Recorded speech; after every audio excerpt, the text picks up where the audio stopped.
the World Health Organization to say, we are on our knees asking for sustained, scaled-up, protected humanitarian operations, appealing to all those in a situation to make a decision or influence decision makers to give us the humanitarian space to address this human catastrophe.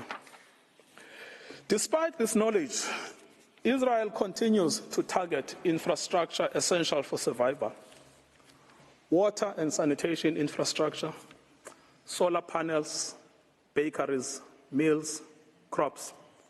It bombs hospitals, decimating the healthcare system. It targets aid workers and the infrastructure of the United Nations. It is because of the policy of Israel that Gaza has become a place of death and despair.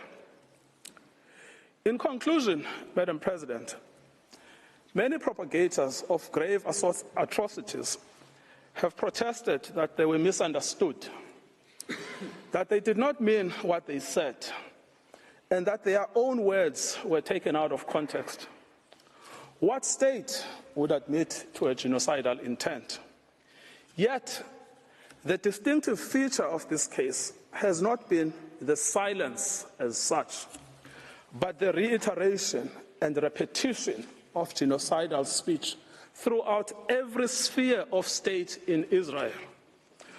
We remind the court of the identity and authority of the genocidal inciters: the Prime Minister, the President, the Minister of Defense, the Minister of National Security, the Minister of Energy and Infrastructure, members of the Knesset, senior army officials, and foot soldiers.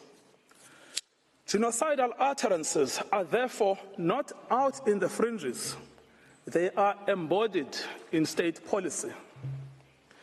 The intent to destroy is plainly understood by soldiers on the ground. It is also fully understood by some within the Israeli society, with the government facing criticism for allowing in any aid to Gaza on the basis that it is recanting on its promise to starve Palestinians. Any suggestion that Israeli officials did not mean what they said or were not fully understood by soldiers and civilians alike to mean what they said should be rejected by this court. The evidence of genocidal intent is not only chilling, it is also overwhelming and incontrovertible. Madam President, it is now my honor to request you to call Mr. John Dugard on the subject of jurisdiction. I thank Mr. Ngukai Toby, and I now invite Professor John Dugard to take the floor. You have the floor, Professor.